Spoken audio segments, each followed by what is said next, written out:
चुके हैं कि धम्म क्या है, ठीक। लेकिन आज उसे एक बार फिर रिवाइज कर लेते हैं कि धम्म क्या है। धम्म को हमने देखा था कि धम्म की जो परिभाषा है वो प्रमुख शिलालेख के 11वें शिलालेखों में लिखी हुई है, ठीक है। प्रमुख शिलालेख कितने हैं? 14 आपके प्रमुख शिलालेख हैं, उनमें से 11वें शिलालेख पर लिखी हुई है धम्म की परिभाषा। धम्म कहता क्या है?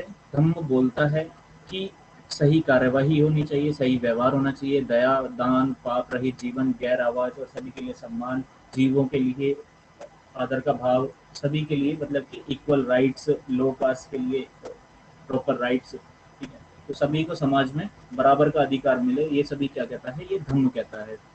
और धम्म का एक इम्पोर्टेंट नोट है कि धम्म ही संविधान है, यानी कि धम्म ही क्या है? कॉन्स्टिट्यूशन है। अशोका मौर्यन पीरियड के समय तक, अशोक के टाइमलाइन में धम्म क्या था? उसी का संविधान था, यानी कि उसने पॉलिटिकल एडमिनिस्ट्रेशन और इकोनॉमिक लाइफ में, रिलीजियस लाइफ में इस चीज़ को जोड़ दिया था, ऐड कर दिया था। तो यहाँ पर आगे देखते हैं अशोक के इंस्क्रिप्शंस को। तो अशोक के इंस्क्रिप्शन जितने भी हैं, शिलालेख बोलते हैं जिसे, शिलालेख 3 पार्ट्स में डिवाइडेड है। एक तो उसने रॉक एडिक्ट्स किए, यानी कि उसने शिलाओं पर लिखा। दूसरा, उसने पिलर्स के माध्यम से लोगों को बताया, यानी कि स्तंभों के माध्यम से लोगों को बताया। एक है आपका केव एडिक्ट्स, ठीक है। केव एडिक्ट्स में हमने देखा कि कुछ बराबर जो गुफाएं हैं बिहार के अंदर, उसमें 3 बराबर गुफाओं में इसने ये लिखा हुआ है अपने बारे में, अपने रीन के बारे में, वो गुफाएं किसके लिए उसने समर्पित की हैं। तो उसने सभी रिलीजनों के बारे में लिखा हुआ है, अपनी पॉलिटिकल, अपने एडमिनिस्ट्रेशन, अपने लाइफ के बारे में, उसने जितने युद्ध लड़े उनके बारे में, सभी चीज़ों के बारे में लोग जाने, ठीक है। इंस्क्रिप्शन उसने लिखे क्यों थे? इंस्क्रिप्शन का लिखने का कारण क्या था? मेन रीज़न, ठीक है। हमें ये तो पता है कि उसने क्या लिखा, उसका लिखने का कारण क्या था? उसका लिखने का कारण था, मेन चीज़ थी आइडियोलॉजी, कि मेरी जो विचारधारा है, मेरी जो धम्म की विचारधारा है, वो लोगों तक पहुँचे, ठीक है। यानी कि मेरा जो कॉन्स्टिट्यूशन है, मेरे जो रूल्स रेगुलेशंस है, ह्यूमैनिटेरियन बेसिस पर मेनली इसका पूरा वो रहा कि जो भी हो वो ह्यूमैनिटेरियन बेसिस पर हो, ठीक है। जैसे अभी हम बात करें कि जो यूएन की जनरल असेंबली काउंसिल चल रही है, ठीक है, वो भी किस बेसिस पर होती है? ह्यूमैनिटेरियन बेसिस पर। उसमें 193 कंट्रीज पार्टिसिपेट करती हैं, ठीक है। 2 country as a observatory countries रहती हैं। तो ये किस लिए बनाया गया है? क्या? क्योंकि हम एक ह्यूमैनिटेरियन बेसिस पर वर्ल्ड वाइड काम कर सकें। तो अशोक के भी इंस्क्रिप्शन जो थे वो इसी चीज़ को वर्क करते थे, ठीक है। यानी कि वो वर्ल्ड वाइड ये चाहता था कि किसी भी प्रांत में, किसी भी जगह पर किसी से ना तो अहिंसा हो, ना कहीं पर भी कोई जातिवाद रहे, ना ऊंच नीच रहे, ना गरीबी अमीरी रहे, ठीक है। सभी समानता का अभाव रखें और सभी जो है मेरे धर्मों को, जो मेरी नीतियां हैं उन्हें स्वीकार करें, ठीक है। और ये बाउंड भी था और कहीं ना कहीं फ्री भी थे वो लोग। फ्री इस वजह से थे कि आप अपना रिलीजन जो है, अपना रूल्स अपने राज्य में फॉलो कर सकते हो, ठीक है। लेकिन मेरे धर्म को भी तुम्हें मानना होगा, उसी में सम्मिलित करना होगा, ठीक है। यानी कि जैसे आपका आर्टिकल क्या बोलता है, फ्रीडम ऑफ राइट वाला, ठीक है।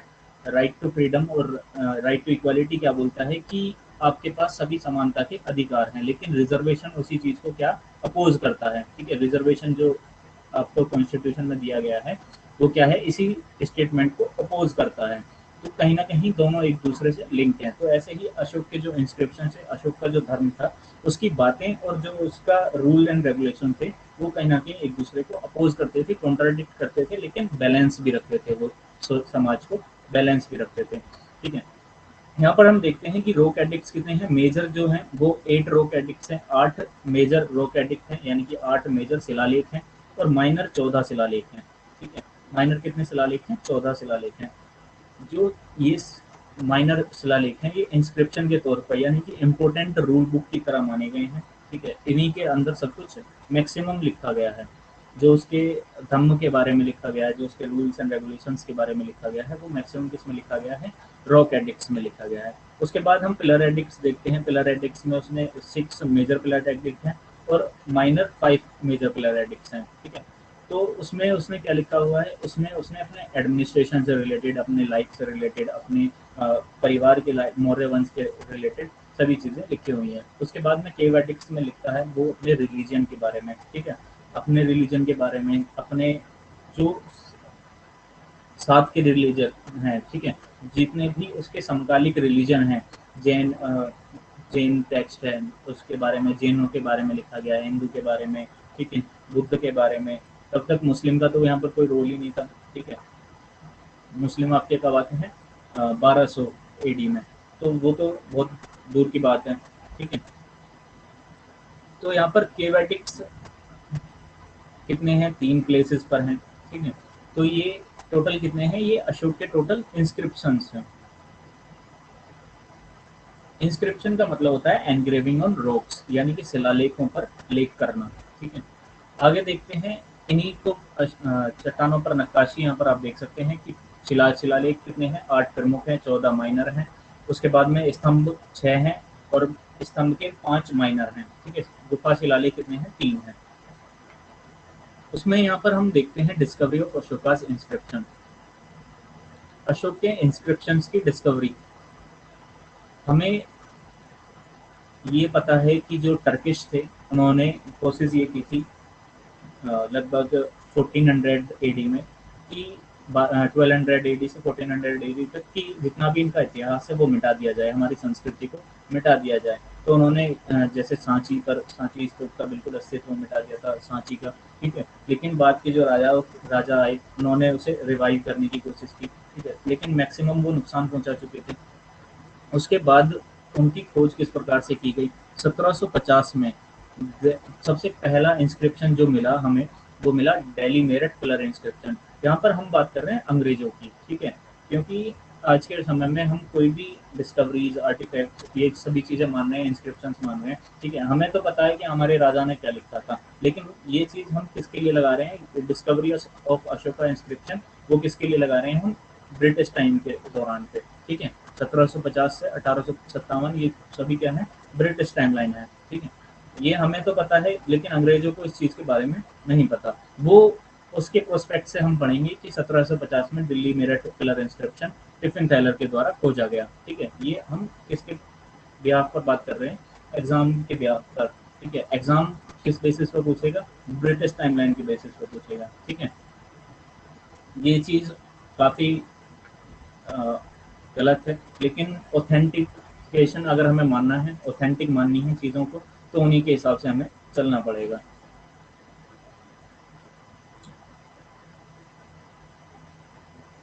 एक सेकेंड रुकना रहे हैं, वो ब्रिटिशर्स के द्वारा मान रहे हैं, ठीक। हमें चीज़ों का पता है, उससे कोई मैटर नहीं है। उन्हें कितना हमारे बारे में पता लगा है, वो उस चीज़ को ऑथेंटिक मानेंगे। आपको क्या पता है, उससे कोई मैटर नहीं है। आपने जीरो की खोज की, आपके यहाँ पर आइंस्टीन से बड़े बड़े सेंट्स हुए, ठीक है, उनसे बड़े मैथमेटिशियंस हुए, सभी चीज़ें आपने कर ली, ठीक है। गैलेक्सी में आपके वेदों में बताया गया है, लेकिन उस चीज़ को वो क्या नहीं मान रहे? ऑथेंटिक नहीं मान रहे, क्योंकि वो चीज़ उन्होंने नहीं देखी, ठीक है। वो चीज़ उन्हें समझ में नहीं आई। उसके बाद इन्हें पहला इंस्क्रिप्शन मिला 1750 में, दिल्ली मेरठ कलर इंस्क्रिप्शन के नाम से, ठीक है। टिपिक थैलर को ये इंस्क्रिप्शन मिला था, ये फर्स्ट डिस्कवर्ड इंस्क्रिप्शन माना गया। उसके बाद में 1837 तक, मतलब कि यहाँ के बाद में काफ़ी सारे इंस्क्रिप्शंस मिले थे, ठीक है। ऐसा नहीं है कि इसके बाद सीधा 1837 में जेम्स प्राइसेट को ही मिला। काफ़ी सारे इंस्क्रिप्शन खोजे जा चुके थे इस समय पे, तो लेकिन उन सभी इंस्क्रिप्शंस की हम क्या डिकोड नहीं कर पाए? लैंग्वेज डिकोड नहीं कर पाए, क्योंकि एंशिएंट लैंग्वेज थी, ठीक है। कहीं पर खरोष्ट की लैंग्वेज थी, कहीं पर ब्राह्मी लैंग्वेज, कहीं पर पाली लैंग्वेज, ठीक है, कहीं पर प्राकृत लैंग्वेज। तो ये सभी लैंग्वेज क्या हैं? ये बैरियर बन गई उनके लिए, अंग्रेजों के लिए, ठीक है। उन्होंने कोशिश की जो हमारे हिंदू एस्ट्रोनॉमर्स थे, आर्कियोलॉजिस्ट थे, उन्हें भी ये कवर करने की, लेकिन वो भी क्या है, इस चीज़ को डिकोड नहीं कर पाए, क्योंकि काफ़ी प्राचीनतम लैंग्वेज हैं ये सभी, ठीक है। 1837 में दिल्ली टोकरा पिलर इंस्क्रिप्शन जेम्स प्राइसेट के द्वारा खोजा जाता है, और वो उसकी लैंग्वेज को डिकोड करने में सफल हो जाता है, ठीक है। तो ये जो इंस्क्रिप्शन हम दिल्ली टोकरा पिलर इंस्क्रिप्शन देख रहे हैं, ये वो पहला ऐसा इंस्क्रिप्शन है, शिलालेख है, जिसकी लैंग्वेज किसी ने डिकोड की थी, ठीक है, काफ़ी लंबे समय के बाद। तो वो कौन था? जेम्स प्राइसेट था। लैंग्वेज कौन सी बताई उसने? प्राकृत लैंग्वेज को उसने बताया यहाँ पर कि ये कौन सी लैंग्वेज है? प्राकृत लैंग्वेज है, ठीक है। प्राकृत लैंग्वेज हम देखते कि आपका जैन धर्म के दौरान और बुद्ध धर्म के दौरान यूज होती थी, यानी कि मेनली जो है समकालीन थे ये सभी, ठीक है। ये सभी क्या थे, समकालीन थे। मौर्य डायनेस्टी, जैन धर्म, बुद्ध धर्म, फिफ्थ से फोर्थ से फिफ्थ सेंचुरी, तो समकालिक थे ये सभी। उसके बाद में अशोक का टाइम आया तो उसने भी इन्हीं चीज़ों को यूज़ किया, ठीक है। अब देखते हैं कि जो ये अशोक के शिलालेख की खोज है, ठीक है, यहाँ पर आप देख सकते हैं हिंदी वाले भी कि मेरठ स्तंभ शिलालेख टिफिन थैलर द्वारा खोजा गया, या पहला खोजा गया शिलालेख था। दिल्ली टोपरा स्तंभ शिलालेख जेम्स प्राइसर द्वारा, ठीक है। दोनों जो हैं सबसे पहले स्तंभ ही शिलालेख मिले हैं, यानी कि रॉक एडिक्ट हमें बाद में मिले हैं, स्तंभ शिलालेख हमें पहले मिले। जेम्स प्राइसेप्स ने प्राकृत भाषा को डिकोड किया। यहाँ पर आगे देखते हैं लैंग्वेज ऑफ अशोकास इंस्क्रिप्शन। अशोक के जो इंस्क्रिप्शन की लैंग्वेजेस थी, ठीक है, काफी इंपॉर्टेंट। अभी क्या है, हम यहाँ पर प्राकृत लैंग्वेज को लेकर ही क्या हो रहे हैं, कंफ्यूज हो रहे हैं कि हमें लैंग्वेज का पता नहीं लग पा रहा है। तो उसने क्या करा था, एक स्ट्रक्चर के फॉर्मेशन में स्तूपों को और शिलालेखों को तैयार किया था। जो इसके इंस्क्रिप्शन थे उसका एक फॉर्मेशन था, एक स्ट्रक्चर था, पूरा सिस्टमेटिक थी चीजें। ऐसा कुछ नहीं था कि यहाँ पर कुछ बना दिया वहां पर कुछ बना दिया, ठीक है। हर चीजें सिस्टमेटिक, बहुत विचाराधीन, बहुत साइंटिफिक था, ठीक है, अपने समय से काफी आगे था। उसके बाद ये देखते हैं हम, ठीक है, कि आपका पूरा जो पार्ट है, ठीक है,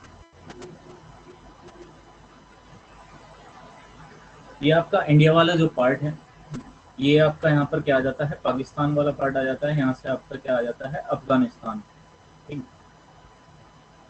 ये आपका नेपाल आ जाता है। तो यहाँ पर देखते हैं कि उसकी जो लैंग्वेजेस थी, यहाँ पर आपका क्या आ जाता है, श्रीलंका आ जाता है। लैंग्वेज कोड या ऑफिशियल लैंग्वेज जो थी उसके राज्य में यूज होती थी, उसका राज्य यहाँ पर पड़ता है, ठीक है। आपका कहाँ कहाँ पर उसका राज्य पड़ता है, वैसे तो उसका पूरा का पूरा ही राज्य है। यहाँ से अगर हम बात करें, ईरान इराक से लेकर ऊपर चाइना का काफी हिस्सा, ठीक है, और नीचे श्रीलंका तक, इधर म्यांमार तक पूरा, ठीक है। तो ये क्या है, इंडोनेशिया तक उसने फैलाया था अपने उसको, धम्म को।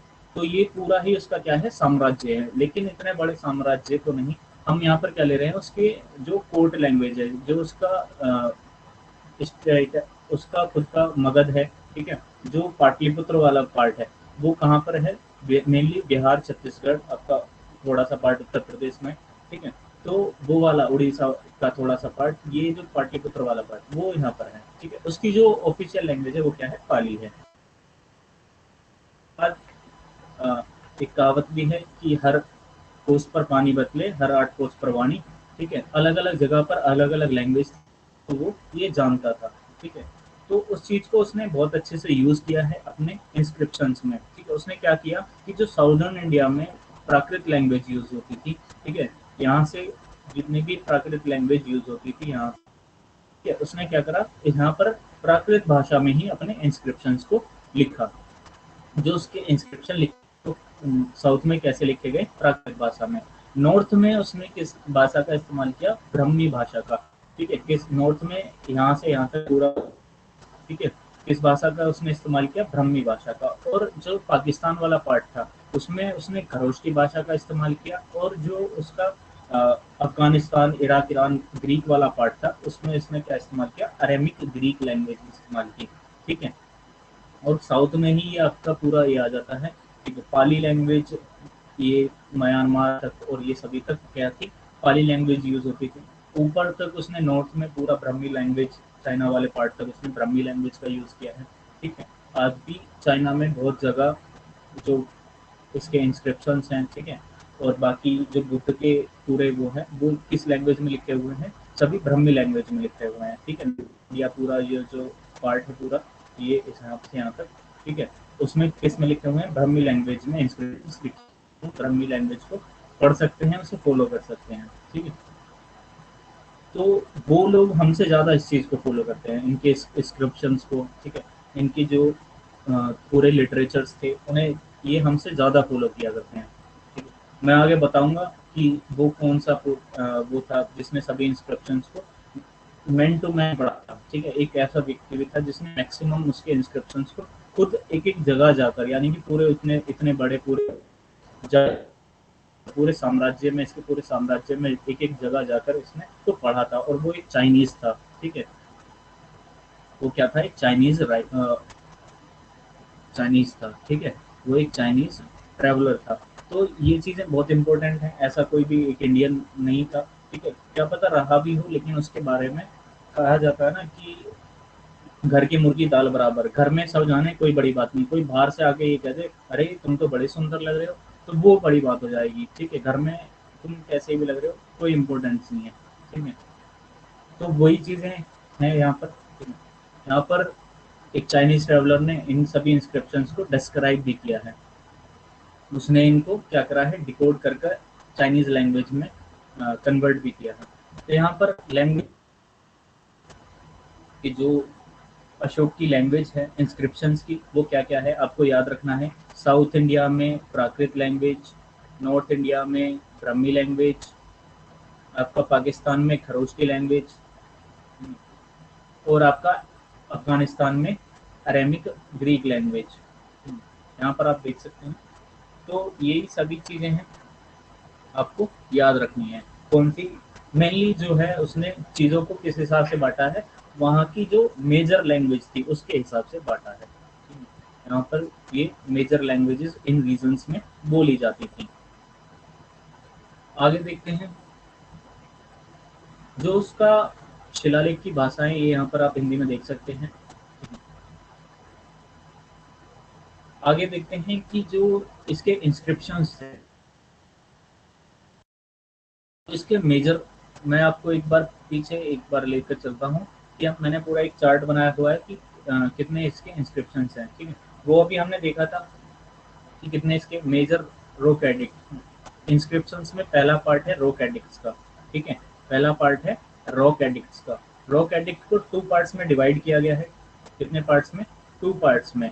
एक तो मेजर और दूसरा माइनर, एक मेजर और दूसरा माइनर, ठीक है। तो मेजर पढ़ते हैं, मेजर रॉक एडिक्ट्स कौन कौन से हैं, उनमें क्या क्या लिखा हुआ है, ठीक है। हेरत, कांधार, पाकिस्तान, पाकिस्तान में दो हैं, पेशावर और शाहबाज गाशी, ठीक है। और तीसरा हजरा, तीन है बल्कि, कालची, ग्रेनार, धौली, जूनागढ़ और येरगुड़ी, ठीक है। अब मैं आपको ये बता देता हूँ कि ये कहाँ कहाँ पर हैं, ठीक है। जितने भी ये मैंने बताए कि आपका कालसी है, हेरत है, कंधार है, ठीक है। हेरत और कंधार जो हैं ये आपके कौन से पार्ट में पड़ते हैं, अफगानिस्तान और ईरान वाले पार्ट में पड़ते हैं। कहाँ पर, अफगानिस्तान और ईरान वाले पार्ट में पड़ते हैं। जो पाकिस्तान में पढ़ते हैं वो आपका कौन कौन से पढ़ते हैं, पेशावर, शहबाज गासी और हजरा, ठीक है। कालसी आपका देहरादून में पड़ता है। गिरनार, धौली, जूनागढ़ और येरगुड़ी, ठीक है। गिरनार आपका कहाँ पर पड़ता है, गुजरात में पड़ता है आपका, ठीक है। उसके बाद धौली, जूनागढ़ और येरगुड़ी। धौली और आपका जूनागढ़ ये पड़ते हैं बिहार में, ठीक है। येरगुड़ी आपका साउथ में पड़ता है, ठीक। तो ये इनकी क्या है, लोकेशंस हैं। कितने, 8 मेजर रॉक एडिक्ट्स हमने देखे थे पीछे कि आपके माइनर रॉक एडिक्ट्स कितने हैं, 14 हैं, और मेजर रॉक एडिक्ट्स कितने हैं, 8 हैं। तो आपको ये याद रखना है कि कौन कौन से उसके रॉक एडिक्ट्स हैं, कितने शिलालेख हैं उसके, ठीक है। 8 मुख्य शिलालेख हैं। कहाँ कहाँ पर हैं वो याद रखना है, हैरत, कंधार, पाकिस्तान, हजरा, कालची, गिरनार, धौली, जूनागढ़ और आपका यरगुड़ी, ठीक है। ये आपके क्या है, 8 मेजर रॉक एडिक्ट्स हैं। क्लियर है यहाँ से यहाँ तक। आगे चलते हैं यहाँ पर, आगे देखते हैं यहाँ पर इसके प्रमुख शिलालेख ये आप देख चुके हैं। फोर्टीन्थ इंस्क्रिप्शन ऑफ अशोक का, ठीक है। ये क्या है, माइनर इंस्क्रिप्शन है उसके, ठीक है। ये क्या है, माइनर इंस्क्रिप्शन है। मैं आपको एक डिफरेंस और बता देता हूँ कि मेजर और माइनर में क्यों इसने डिफ्रेंशिएट किया हुआ है ये चीज़ें, ठीक है। इस रॉक इंस्क्रिप्शन है, तो रॉक इंस्क्रिप्शन को वो डायरेक्ट भी तो रॉक इंस्क्रिप्शन अपना पूरा जोड़ दे और पूरे बता दे कि मेरे इतने रॉक इंस्क्रिप्शन है, 22 रॉक इंस्क्रिप्शन है। तो वो ये भी तो कर सकता था, वो उसने इन चीज़ों को, या हमने उन चीज़ों को डिवाइड क्यों किया है, ठीक है। हमने उन चीज़ों को डिवाइड क्यों किया है कि 8 हमने माइनर मेजर में डाल दिए, 14 हमने माइनर में डाल दिए। ये इस वजह से कि जो आपके मेजर इंस्क्रिप्शंस हैं, ठीक है, उसमें उसने क्या किया है, मेजर इंस्क्रिप्शंस को उसने ब्रीफली लिखा हुआ है, ठीक है। मेजर इंस्क्रिप्शन को क्या है, उसमें एक एक चीज जो है वो अलग डिफ्रेंशिएट की हुई है, और जो माइनर इंस्क्रिप्शंस हैं, जो आपकी 14 माइनर इंस्क्रिप्शंस हैं, उसने स्टेटमेंट्स के रूप में लिखा हुआ है इन्हें। किस रूप में? स्टेटमेंट्स के रूप में, यानी कि एक इंस्क्रिप्शन पर एक स्टेटमेंट से रिलेटेड बातें, ठीक है, दूसरे पर दूसरे स्टेटमेंट से रिलेटेड बातें, तीसरे पर तीसरे स्टेटमेंट से रिलेटेड बातें, ठीक है। तो ये क्या है, माइनर और मेजर में डिफरेंस है। माइनर और मेजर में किस चीज का डिफरेंस है कि वो एक पैराग्राफ है पूरा, और ये क्या है, एक स्टेटमेंट है, ठीक है।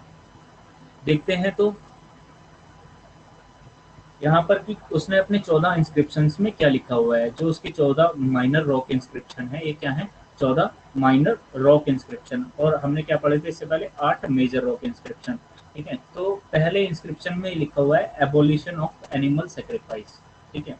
हमने क्या देखा था कि इंस्क्रिप्शन क्या है, इंस्क्रिप्शन है उसके रूल बुक, ठीक है, उसका जो धम्म है, तो उसी के बारे में ये लिखा हुआ है, ठीक है। धम्म में उसके विचारों को लिखा हुआ है, तो यहाँ पर उसके क्या रिफ्लेक्ट हो रहे हैं, विचार रिफ्लेक्ट हो रहे हैं। तो उसमें पहला क्या है, पहले इंस्क्रिप्शन में, माइनर इंस्क्रिप्शन में क्या लिखा हुआ है, एबोलिशन ऑफ एनिमल सेक्रीफाइस, यानी कि जो अ, नर जीव बलि है उसको रोक। वो किस तरह से, ऐसा नहीं है कि जो लोग क्या मछली मांस खाते हैं उन पर रोक लगा दी जाए, ठीक है, उनके सेक्रीफाइस पर रोक लगा, उनके जो उनका हम मार कर खा रहे हैं उस चीज पर रोक नहीं लगाई उसने, ठीक है। पहली चीज, उन चीज पर रोक नहीं लगाई।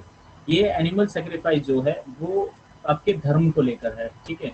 जो हम धर्म के नाम पर एनिमल की सेक्रीफाइस, नर बलि, पशु बलि देते हैं, उन पर ये एबोलिशन है, ठीक है।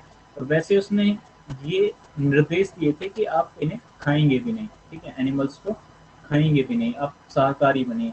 लेकिन कुछ जो रीजंस हैं, जैसे आपका तटीय क्षेत्र है, वहाँ पर मछलियों को खाना लाजमी है, वेस्ट बंगाल वाला पार्ट है, साउथ में कुछ पार्ट है, ठीक है, नॉर्थ के जो पहाड़ी क्षेत्र हैं, लेकिन उनका क्या है, मेन फूड ही वो है, ठीक है। तो वहां पर उसने ये चीजों की रियायत दी हुई है कि आप खा सकते हैं, लेकिन उन पर आप अत्याचार नहीं कर सकते, जीवों पर क्या नहीं कर सकते, आप अत्याचार नहीं कर सकते, ठीक है। यहाँ पर दूसरा स्टेटमेंट में उसने लिखा हुआ है health of animals and humans, ठीक है। तो उसने क्या बना रखा थे, सेंटर्स बना रखे थे बाकायदा, कि आप जानवर को लेकर भी उन सेंटर्स में जा सकते हैं और उनका इलाज करा सकते हैं। पशु बलि इज अप्रोप्रिएट और नॉट, पशु बलि is not appropriate at all, ठीक है। In any reason there is no appropriation for पशु बलि। एनिमल सेक्रीफाइस, सेक्रीफाइस तो पहली चीज कहीं पर भी क्या नहीं है, अप्रोप्रिएट नहीं है। आप ये देखिए कि अगर हम किसी को कुछ बलि दे रहे हैं, ठीक है, हम भगवान को कोई चीज चढ़ा रहे हैं, तो आप अपने पास से चढ़ाइए ना, बेचारे पशु का इसमें क्या दोष है, ठीक है, या उसके चढ़ावे से आपको क्या प्राप्त हो जाएगा। मैं किसी भी धर्म को टारगेट नहीं कर रहा, ऐसा नहीं है, किसी भी धर्म में, हर धर्म में एनिमल सेक्रीफाइस हुआ है, ठीक है।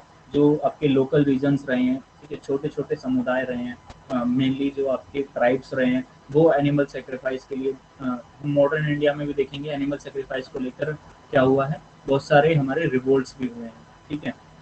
तो उन रिवोल्ट्स में भी देखेंगे कि इसकी जो मानसिकता है वो बिल्कुल गलत है, कि हमें एनिमल सेक्रीफाइस देना चाहिए। बिल्कुल अच्छा किया था, ठीक है, अशोक ने। और उसी चीज़ को किसने, अंग्रेजों ने भी, ब्रिटिश टाइम में भी इन्होंने एबोलिश किया है, ठीक है, एनिमल सेक्रीफाइस को, ह्यूमन सेक्रीफाइस को, ठीक है। लॉर्ड हार्डिंग क्या करते हैं, एबोलिश करते हैं। तो ऐसे ही अप्रोप्रिएट बिल्कुल नहीं है। यहाँ पर एनिमल्स और ह्यूमंस के लिए उसने बराबर क्या कहा है, कि जिस प्रकार से ह्यूमंस का जीवन है, ह्यूमंस की लाइफ है, ह्यूमंस की हेल्थ है, ऐसे ही क्या है, एनिमल्स के लिए भी प्रॉपर अधिकार है उनके जीवन को लेकर, उनकी हेल्थ को लेकर। तो आप कॉन्शियस रहिए अपने जीवन से साथ साथ ह्यूमन एनिमल्स के जीवन को लेकर भी, ठीक है। तो यहाँ पर उसने जो एनिमल्स की लाइफ को लेकर बात की है, वो उसने यहाँ पर जो रेफरेंस दिया है वो वैदिक पीरियड का लिया है। क्या लिया है, वैदिक पीरियड का रेफरेंस लिया है। वैदिक पीरियड गोल्डन पीरियड माना जाता था एनिमल्स को लेकर, ठीक है। तो आगे देखते हैं थर्ड इंस्क्रिप्शन में वो कहता है every administrator has to analyse the work, ठीक है। उसने पंचवर्षीय योजना को प्रारंभ किया, ठीक है। उसने क्या किया, आज भी हम पंचवर्षीय योजना चलाते हैं, ठीक है। तो उसका प्रारंभ जो हुआ वो कहाँ से हुआ, अशोक के टाइम से हुआ, ठीक है, ये हमें कहाँ से पता लगता है, ये हमें उसके तीसरे माइनर रॉक शिलालेख से पता लगता है। ठीक है, यानी कि जो प्रांतीय अध्याध्यक्ष हैं, ठीक है, उन्हें क्या करना है अपने एरिया के अंदर, ठीक है, और ये केवल प्रांत के एडमिनिस्ट्रेटर्स को नहीं था, जो ये पूरा आदेश था, जितने भी किंग्स हैं, ठीक है, उनके लिए भी ये ऑर्डर था। अशोक जो था वो चक्रवर्ती सम्राट था, ठीक है, अशोक जो था वो चक्रवर्ती सम्राट था, तो उसके अंडर में बहुत सारे सम्राट आते थे।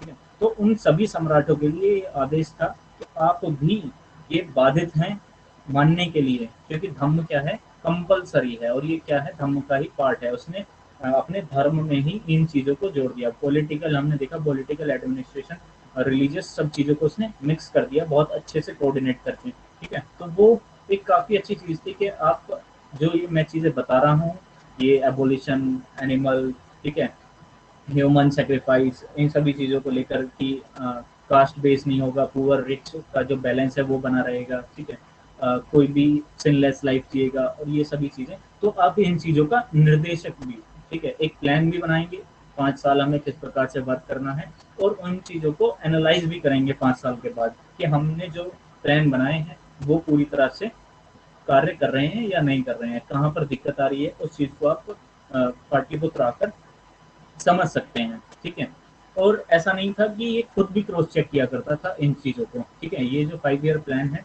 उसका पूरा डाटाबेस जाता था उसके पास, उस चीज़ को वो खुद भी क्रॉस चेक अपनी सभा में किया करता था, और उस चीज़ को डिस्कस करता था, जहाँ पर कोई प्रॉब्लम आती थी उस चीज़ को सॉल्व आउट करने की कोशिश करता था। अगर ऐसा कोई किंग है जो इस चीज़ को नहीं मानता है या धर्म को फॉलो नहीं करता है, तो उसने उस पर पूरा एक्शन लिया है। ठीक है, जैसे आपका एक एग्जाम्पल है, जो खरवेला के किंग थे, उनके खिलाफ उसने क्या किया है, पूरा एक्शन लिया था, जब उसने 5 ईयर प्लान उनके सामने प्रस्तुत नहीं किया था। ठीक है, तो ये मैंडेटरी है, और उसको सजा भी मिली थी, खरवेला किंग को रिप्लेस कर दिया गया था।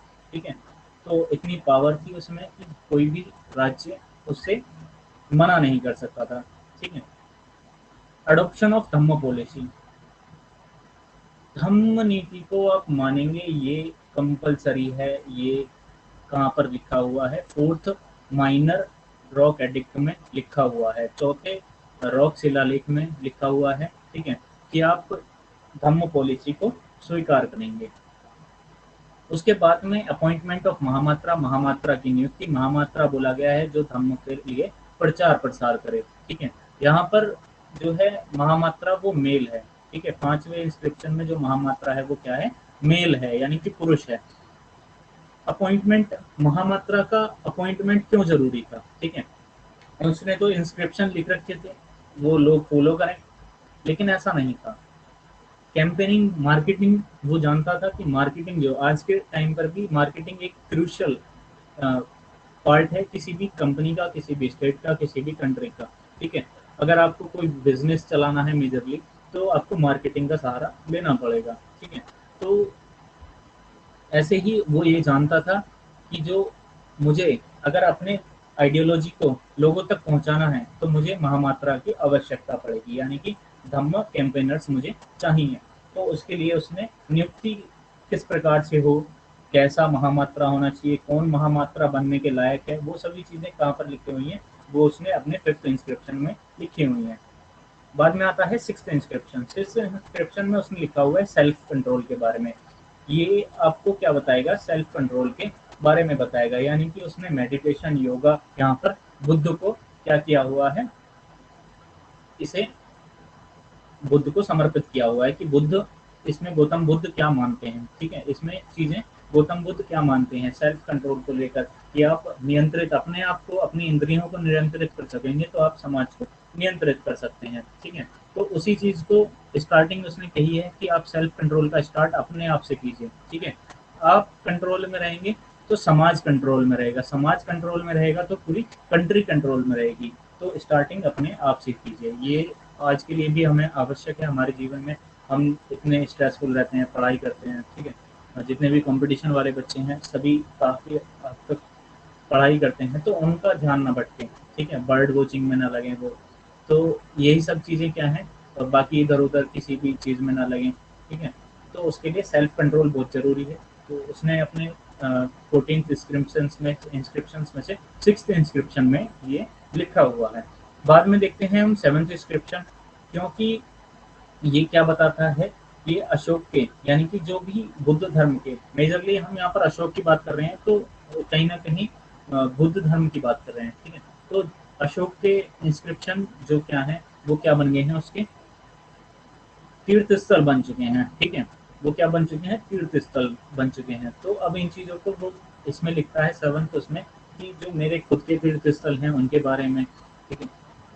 जो बुद्ध के तीर्थ स्थल हैं, जो जैन्स के तीर्थ स्थल हैं, उसने समानता की बात की है। तो यहाँ पर वो ये चीज शो भी करता है कि मैं सभी धर्मों को समानता प्रदान करता हूँ, तो यहाँ पर सभी मेरे लिए क्या है, तीर्थ स्थल हैं। तो ये काफी लंबा इंस्क्रिप्शन हो जाता है। तो 7 और 8 इंस्क्रिप्शन, दो चीजें, दो जो इंस्क्रिप्शन है वो इसी चीज को फॉलो करते हैं। 7 और 8 इंस्क्रिप्शन क्या है, इसी चीज को, लॉन्गेस्ट आर्टिकल है ये 8th इंस्क्रिप्शन जो है, वो क्या है, लॉन्गेस्ट आर्टिकल है। 7th इंस्क्रिप्शन और 8th इंस्क्रिप्शन क्या है, लॉन्गेस्ट आर्टिकल है। बहुत लंबे हो जाते हैं पिलग्रिमेजेस को लेकर, क्योंकि वो क्या है, उसकी रिलीजियस धार्मिक विचारधारा को बताते हैं। तो अगर धर्म पर चर्चा उठती है तो काफी लंबी चलती है। तो ये चीजें पहले से ही शॉर्ट आउट है। आगे देखते हैं, अशोक के जो 14 अभिलेख हैं उन्हें यहाँ पर हिंदी में भी दिया गया है, आप पढ़ सकते हैं अगर आप हिंदी मीडियम से हैं। तो पशु बलि का अन्मूलन किया गया है, जानवर और मनुष्य का स्वास्थ्य अच्छा होना चाहिए, उससे रिलेटेड सभी बातें लिखी गई हैं, ठीक है। आपको क्या नॉर्म्स फॉलो करनी चाहिए, क्या करना चाहिए आपको, मेडिटेशन करनी चाहिए, डेली वर्क करना चाहिए, हार्ड वर्क करना चाहिए, ठीक है। उसी सब चीज़ों के बारे में क्या लिखा हुआ है, आप किसी भी जानवर के साथ कोई भी दुर्व्यवहार नहीं कर सकते, उससे हार्ड वर्क नहीं ले सकते। ऐसा नहीं है कि घोड़ों का इस्तेमाल नहीं किया जाता था, ठीक है, या गधों का, खच्चरों का इस्तेमाल नहीं किया जाता था।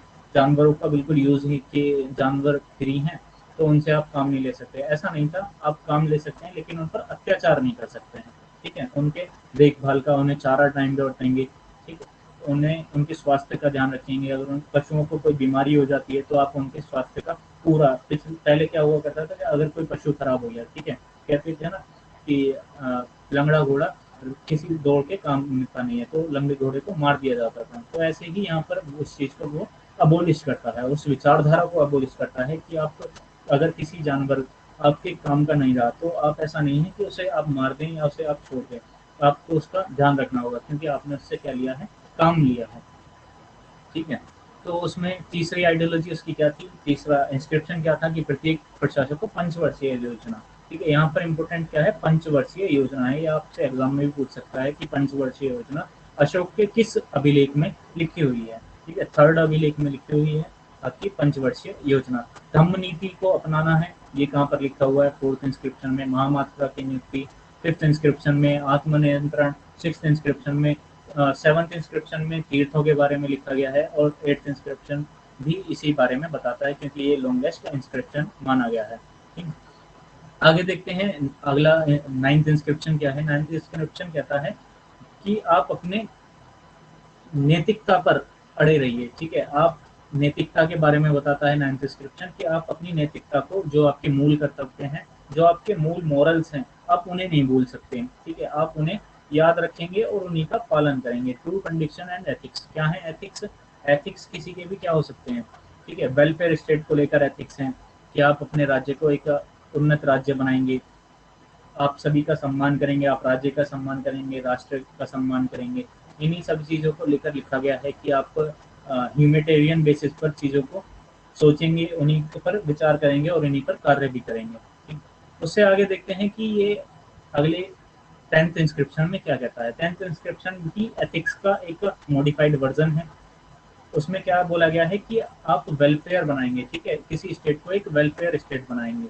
आप वो कार्य करेंगे, आप राज्य के लिए कार्य करेंगे, आप राष्ट्र के लिए कार्य करेंगे। अगर आपका कोई भी कार्य है, चाहे वो लोअर लेवल पर है या फिर हायर लेवल पर है, यानी कि एडमिनिस्ट्रेटिव लेवल पर है और बिल्कुल लेबर क्लास है, उनका दोनों का जो कार्य रहेगा वो किसके हित में रहना चाहिए, वो राष्ट्र के हित में रहना चाहिए, एक राष्ट्र को उन्नत बनाने के हित में रहना चाहिए। अगर राजा भी अगर काम नहीं करता है तो वहां पर उस पर भी कार्रवाई हो सकती है। अगर लेबर क्लास भी काम नहीं करता है तो यहाँ पर उस पर भी कार्रवाई हो सकती है। और ऐसा हमने देखा है कि अशोक ने अपने आप को भी कई बार, अगर वो कोई कानून तोड़ता है अपने खुद का बनाया हुआ, तो वो अपने आप को यहाँ पर सभा के द्वारा दंड दिलाता है। ठीक है, तो ये बहुत अच्छी चीज थी कि राजा अपने आप को दंड दे रहा है, दंडित कर रहा है। और ये क्या बताती है? समानता बताती है। ये क्या बताती है? यहाँ पर समानता बताती है। तो वो इस चीज को कह सकता है। कोई चीज अगर हम खुद फॉलो करते हैं तो हम आगे बताने के लिए, दूसरे पर बाउंडेशन लगाने के लिए बिल्कुल तैयार हैं। और मैक्सिमम लोग इसकी विचारधारा से इसी वजह से सहमत थे कि उसने उस विचारधारा को अपने जीवन में भी उतारा है। डेफिनेशन ऑफ धम्मा, यहाँ पर हम देख चुके हैं कि 11वें अभिलेख में क्या लिखा हुआ है। धम्मा की परिभाषा लिखी हुई है। धम्मा के अंदर है क्या? धम्म क्या है? ठीक है, धम्म क्या है? आइडियोलॉजी, कंपाइलेशन ऑफ आइडियोलॉजी बोला गया है धम्म को। वो कहाँ पर लिखा हुआ है? 11th इंस्क्रिप्शन में लिखा हुआ है। आगे हम देखते हैं महामात्रा की नियुक्ति। ठीक है, यहाँ पर हमने क्या देखा था? 5th इंस्क्रिप्शन में भी देखा था कि जो मेल महामात्रा है उसकी नियुक्ति। ठीक है, महामात्रा की नियुक्ति तो हमने देखी, लेकिन धर्म धर्म का जो प्रचारक है ये क्या है? फीमेल है, उसके बारे में भी लिखा गया है। हम समानता की बात कर रहे हैं तो मेल और फीमेल दोनों बराबर हैं। तो ये समानता का एक और क्या है? अगला वर्जन है कि आप केवल गरीबों, अमीरों और इन सभी चीजों में, जात पात, इन सभी चीजों में ही नहीं, केवल मानव, पशु, इनमें समानता नहीं, आप क्या है? मेल और फीमेल, ट्रांसजेंडर, इन सभी में भी समानता रखेंगे। ठीक है, इनमें तीनों में भी क्या रखेंगे? समानता रखेंगे। उस चीज के बारे में कौन सा इंस्क्रिप्शन कहता है? अपॉइंटमेंट ऑफ महामात्रा के बारे में 12th इंस्क्रिप्शन बताता है। क्लियर है? आगे चलते हैं। उसके बाद 13 इंस्क्रिप्शन क्या बताता है? ये बताता है कलिंग का जो युद्ध हुआ था, उसके जितने भी युद्ध हुए। ठीक है, केवल एक मेजर युद्ध जो था उसका, जिसने उसका हृदय परिवर्तन कर दिया। ठीक है, क्या कर दिया? ट्रांसफॉर्मेशन ऑफ अशोका, उसका हृदय परिवर्तन। उसने क्या बताया है? 13वें इंस्क्रिप्शन में अपने नेबरहुड किंग्स के बारे में भी लिखा हुआ है कि जो मेरे आजू बाजू के जितने भी संतुलन हैं, जितने भी उनके राजा हैं, उनके विचारधारा को यहाँ पर उसने पुट ऑन किया हुआ है। ठीक है, ऐसा नहीं था कि वो सभी चीजें अपनी ही चलाता था। ठीक?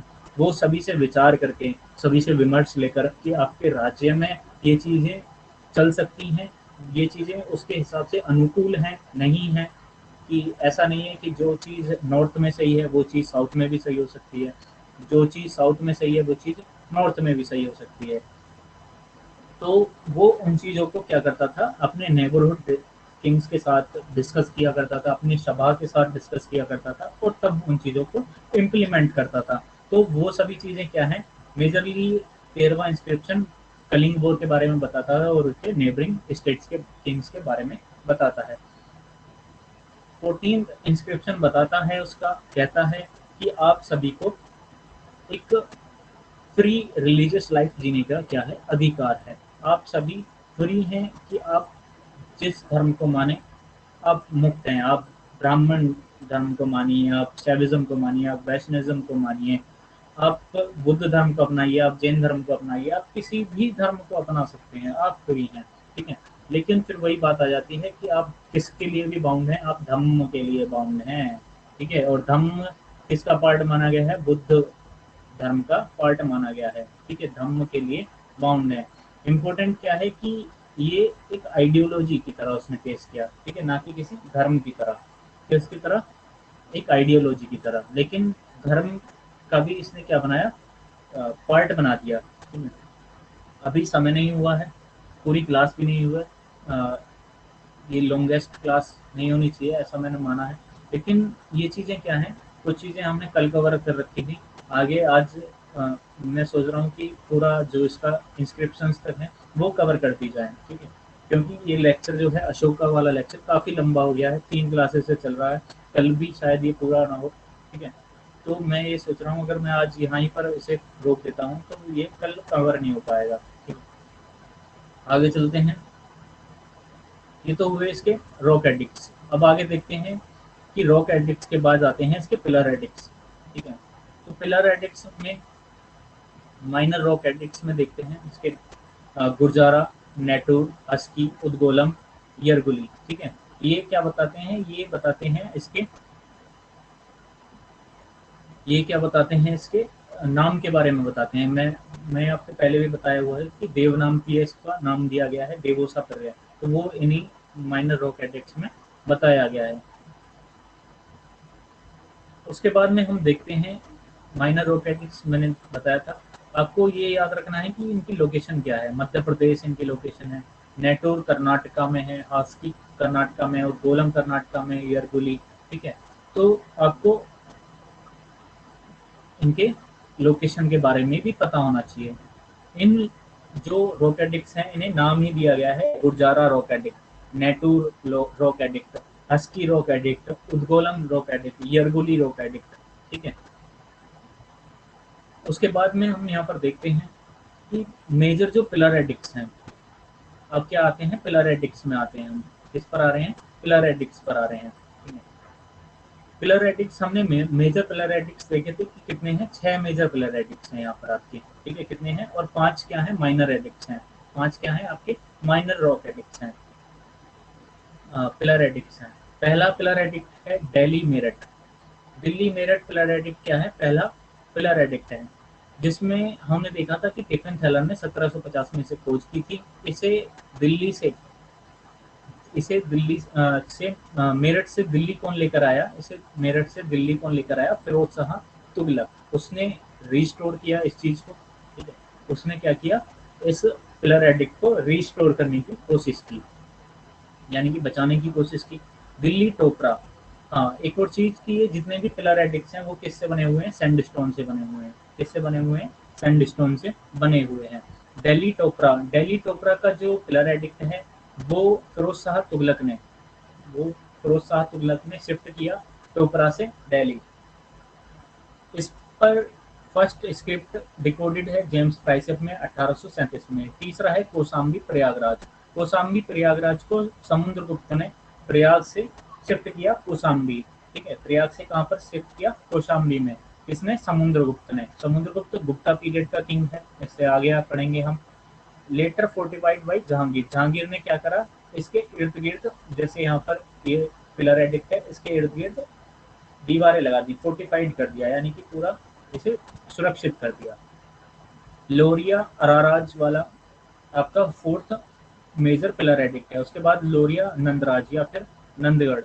इसमें क्या है, इसमें पिकॉक की एक हमें क्या मिलती है, पिक्चर मिलती है, जिसमें हम ये मान सकते हैं कि जो मौर्यंस का नेशनल सिंबल था वो क्या था, पिकॉक था।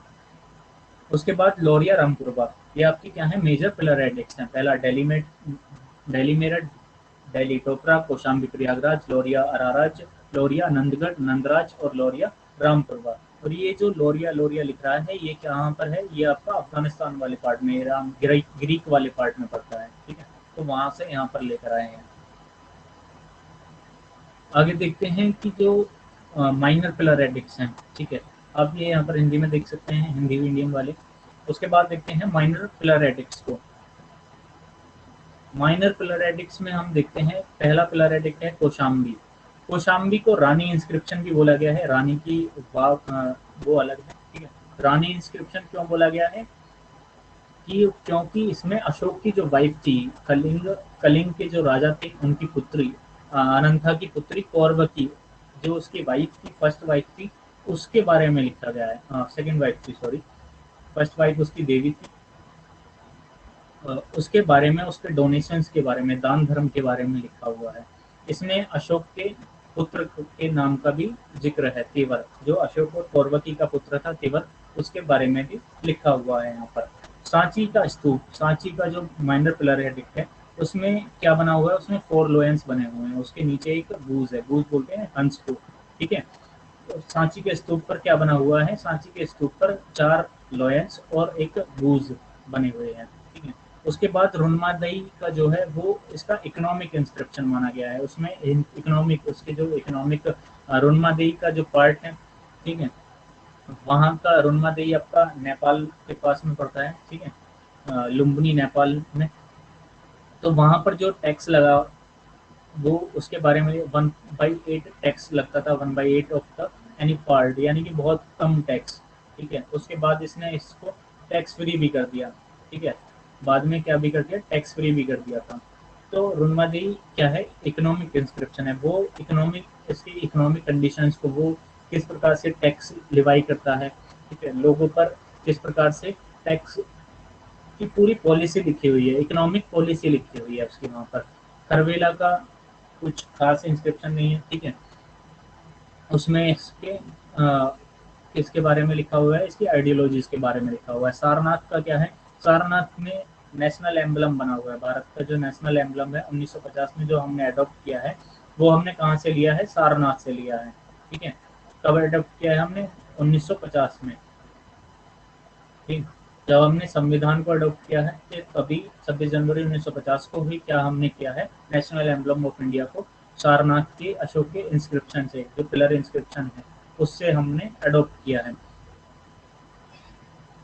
इसमें क्या है कि जो थ्री फेस्ड लॉयंस हैं, ठीक है, सभी दिशाओं में, फोर फेस्ड लॉयंस हैं बल्कि, ठीक है, सभी दिशाओं में क्या है, शेरों के मुंह बने हुए हैं, उसमें वो चीजें बताते हैं, ठीक है।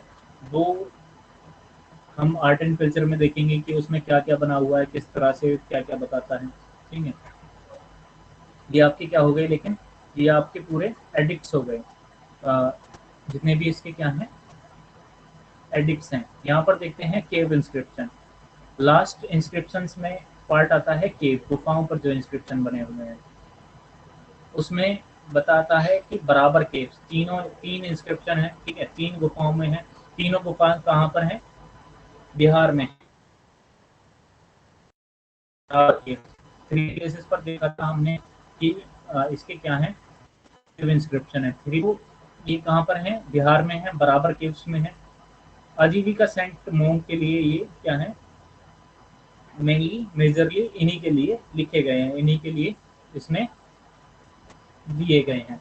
उसमें 12 ईयर्स, उसका जो 12 साल का कार्यकाल है वो विश्व झोपड़ा केव में लिखा गया है, ठीक है, बताया गया है। और सुदामा केव में उसका जो 12 ईयर का रूल है, 12 साल का कार्यकाल है उसका, जो उसका शासनकाल है 12 वर्ष का, उसके बारे में कहाँ पर लिखा गया है, विश्व झोपड़ा केव और सुदामा केव, ये बराबर केव का ही क्या है, पार्ट है।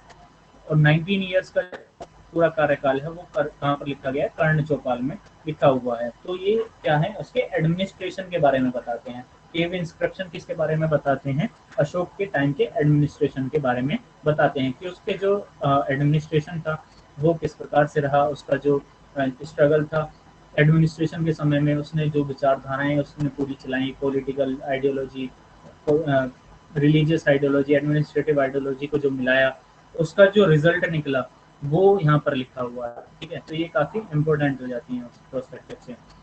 तो ये आपकी क्या है, अशोक के इंस्क्रिप्शंस खत्म हो चुके हैं, अशोक का पूरा क्या है, पार्ट खत्म हो चुका है। अब हम देखेंगे पूरा मौर्य डायनेस्टी को एनालाइज करेंगे। यहाँ पर क्या है, अशोक का जो पूरा लेक्चर है वो खत्म हो चुका है, ठीक है। अब हम यहाँ पर क्या देखेंगे, पूरा जो मौर्य एडमिनिस्ट्रेशन है, अब से लेकर, यानी कि जो चंद्रगुप्त मौर्य है उससे लेकर भरतरथ तक, ठीक है, जितने भी राजा रहे हैं, जितने भी किंग्स रहे हैं, उनसे रिलेटेड पूरा क्या रहेगा, एडमिनिस्ट्रेशन, उनके मौर्य वंश के दौरान क्या क्या चला, और इस चीज का जो अशोक की विचारधारा थी, मेन तो वही देखेंगे कि उस चीज का इम्पैक्ट क्या पड़ा आने वाले राजाओं पर, आने वाले समय पर, जो उस समय की संस्कृति थी, जो सोशल लाइफ थी, वो किस प्रकार से चेंज हो गई। क्योंकि जो हिंदू धर्म का हमारा जो मेन कल्चर था वो तो फेड आउट हो चुका था, ठीक है, वो किसके नीचे दब गया, वो बुद्ध धर्म के नीचे दब चुका था। वो उस चीज से हमने किस प्रकार से रिवाइव किया, रिवाइवल ऑफ हिंदुइज्म देखेंगे, ठीक है। इसके बाद में हम फिर कल आपका ये पूरा मौर्य डायनेस्टी खत्म हो जाएगा। उसके बाद हम लेटर मौर्य, यानी कि सातवाहन, सुंग डायनेस्टी, जो इंडो ग्रीक डायनेस्टी थी कुषाण से, वो पढ़ेंगे। उसके बाद में आपका गुप्ता डायनेस्टी, साउथ के जितने भी राजा रहे हैं, समकालिक राजा रहे हैं, ठीक है, उन्हें देखेंगे। उसके बाद जो इसके राज्य का क्या हुआ, अशोक की इतनी बड़ी डायनेस्टी, इतना बड़ा एम्पायर, सबसे बड़ा एम्पायर बोल सकते हैं, उसका क्या रहा, ठीक है। तो वो चीज़ें कल देखेंगे, कल से स्टार्ट हो जाएंगी। यहाँ पर मौर्य डायनेस्टी लगभग खत्म हो चुकी है, केवल अब उसका कंक्लूजन बचा है, ठीक है। तो आज की क्लास को यहीं रैप अप करते हैं। कोई डाउट है तो आप पूछ सकते हैं, कमेंट कर सकते हैं, शेयर लाइक करें। कल से एक सीरीज स्टार्ट हो जाएगी यूट्यूब के ऊपर, वो आपके जितने भी अभी यूएन जनरल असेंबली चल रही है, स्टार्टिंग उससे ही करेंगे। पीस डे पर पहला लेक्चर रहेगा, उसके बाद में यूएन जनरल असेंबली पर दूसरा लेक्चर रहेगा, और फिर उसके बाद में जो भी चीज़ें आती जाएंगी सामने कि हमारा जो प्रधानमंत्री मोदी हैं, एस जयशंकर जी हैं, और आपके अजीत डोभाल जी हैं, उनकी क्या वार्तालाप किस देश के साथ रही है, जो पूरा अपडेट रहेगा करंट अफेयर का, वो यहाँ पर हम एक सीरीज चालू कर रहे हैं, उसमें हम देखते रहेंगे। ठीक है, तो वो आपके एग्जाम्स के प्रोस्पेक्टिव से काफ़ी इंपॉर्टेंट है, तो उससे अगर आपको जुड़ना है तो यूट्यूब पर आप जुड़ सकते हैं। आज की क्लास को यहीं रैप अप करते हैं, बाकी कल से आगे। ठीक है।